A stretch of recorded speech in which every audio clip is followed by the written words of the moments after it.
1, 2, 3. Good.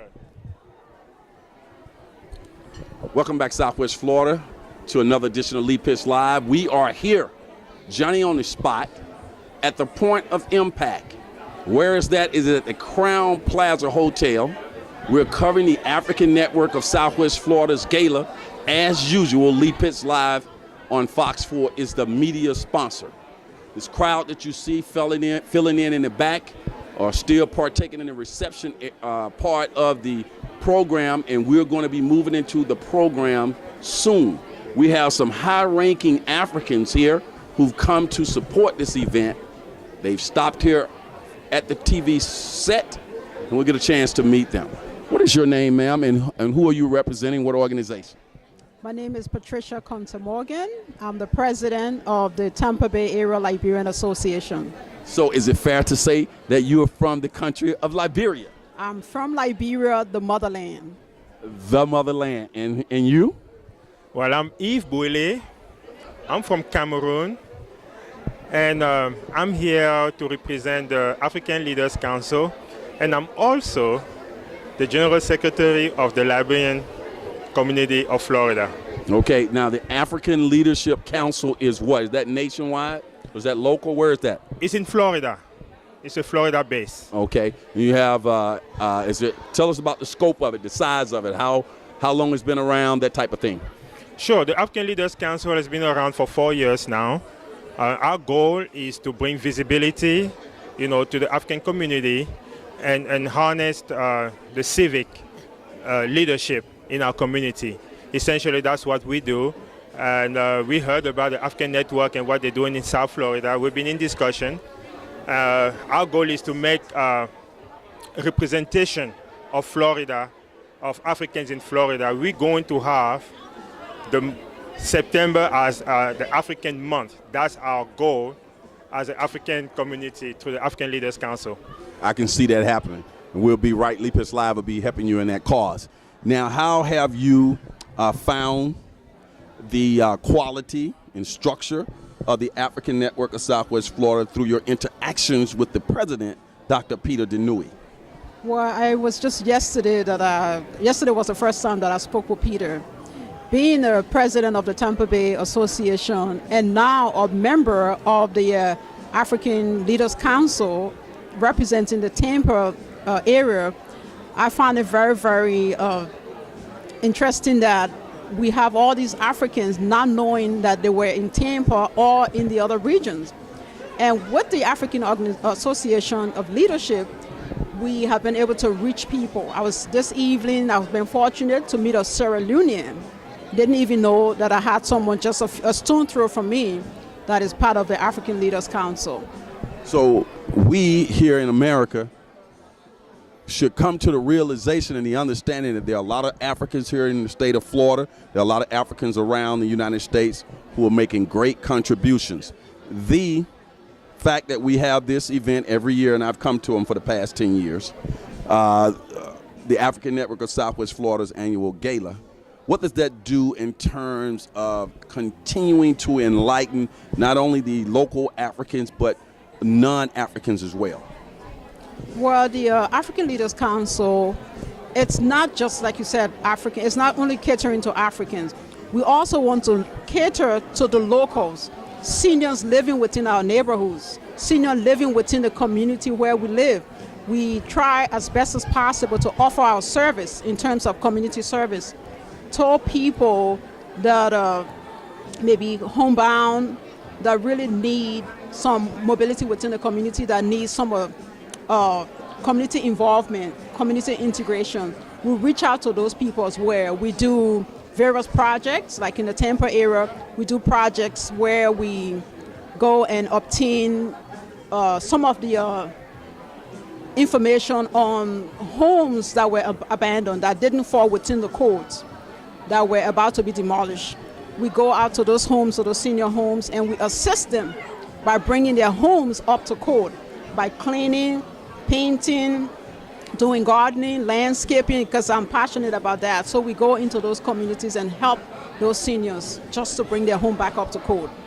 How has your organization been received in general in Tampa area?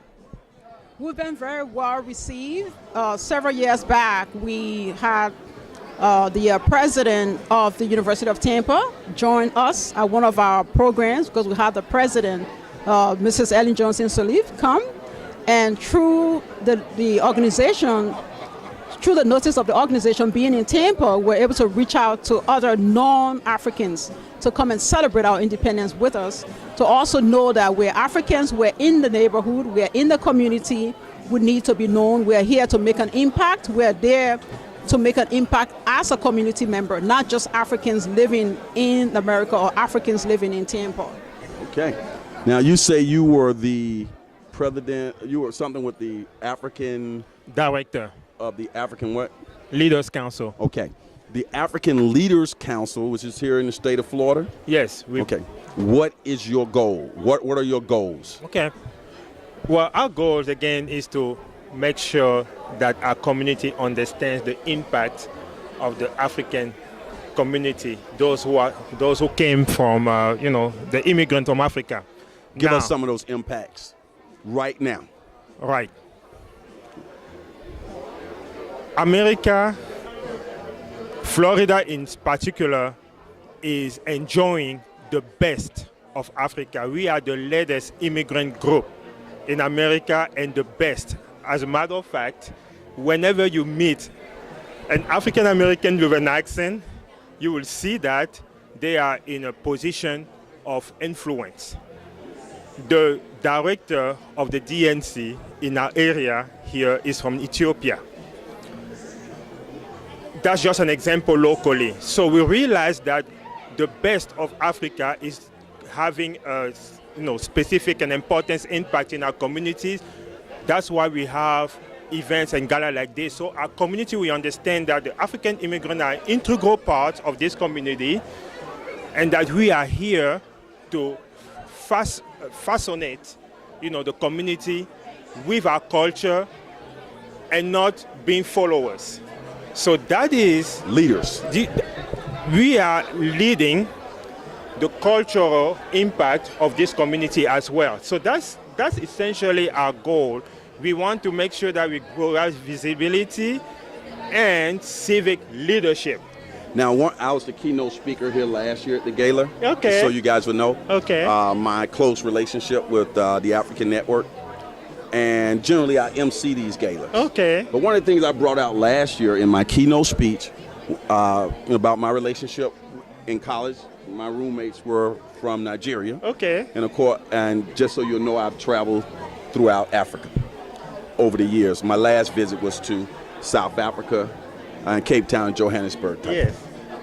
But getting to my larger question, one of the things that I brought out last year in my keynote address is that oftentimes when we talk about the immigrants to this country who are performing well academically at higher education institutions and in education in general, they talk about the Asians and the East Indian type students. But I know from my own experiences that the African students here in America excel tremendously on college campuses and high schools and elementary schools and middle schools here in the States. Speak to that. Well, I was going to add to what Yves had also said about the African Leaders Council. Being a member of the African Leaders Council, we also try as best as possible to encourage the young Africans within our community, to expose them to the services that are available, how to obtain things like scholarship, how to better yourself living in America. We also explain to them all the opportunities that are available to Africans, because a lot of times when Africans come that are not associated, that really do not mingle within an African community, do not know of the services that are there free of charge, but you have to earn it in the sense of staying in school, making the grades.